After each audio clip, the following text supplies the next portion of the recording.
Welcome to steno dictation. Dictation 5 second बाद शुरू होगा। स्टार्ट। सभापति महोदय, मैं रक्षा मंत्रालय की मांगों का समर्थन करने के लिए खड़ा हुआ हूँ। वर्तमान घटनाओं से पता चलता है कि संसार का हर देश अपनी सुरक्षा के बारे में चिंतित है और उसके लिए हर प्रयत्न कर रहा है। इस दृष्टि से अन्य देशों की तरह हमारे देश में भी रक्षा मंत्रालय का महत्व है। मुझे इस बात की खुशी है कि जहां अन्य मंत्रालयों की उनके पिछले साल के कामों के बारे में काफ़ी आलोचना हुई है, वहां इस मंत्रालय की कम आलोचना हुई है।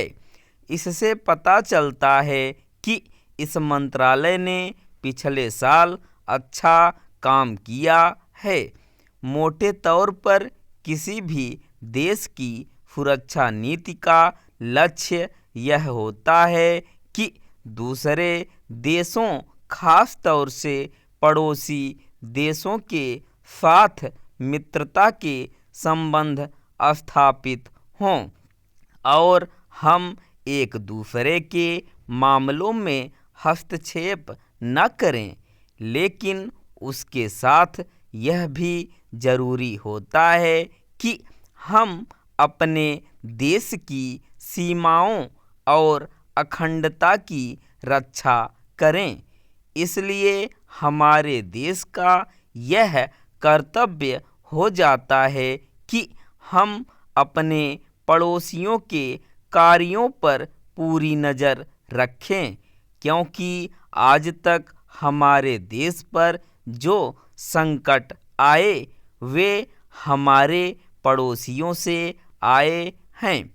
1965 में पाकिस्तान के साथ जो लड़ाई हुई और उसके बाद ताशकंद में जो समझौता हुआ वह सिर्फ कागज पर ही रहा।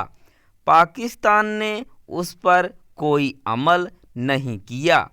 इस दृष्टि से बहुत जरूरी है कि हम अपने देश की सुरक्षा की हर तरह से व्यवस्था करें। हमारा उद्देश्य दूसरों पर आक्रमण करना नहीं है, लेकिन यदि हम पर कोई आक्रमण करे तो हम में इतनी शक्ति अवश्य होनी चाहिए कि हम उसका डटकर सामना कर सकें। आप जानते हैं कि पिछले दिनों पाकिस्तान को अमेरिका और चीन से काफ़ी मदद मिली है।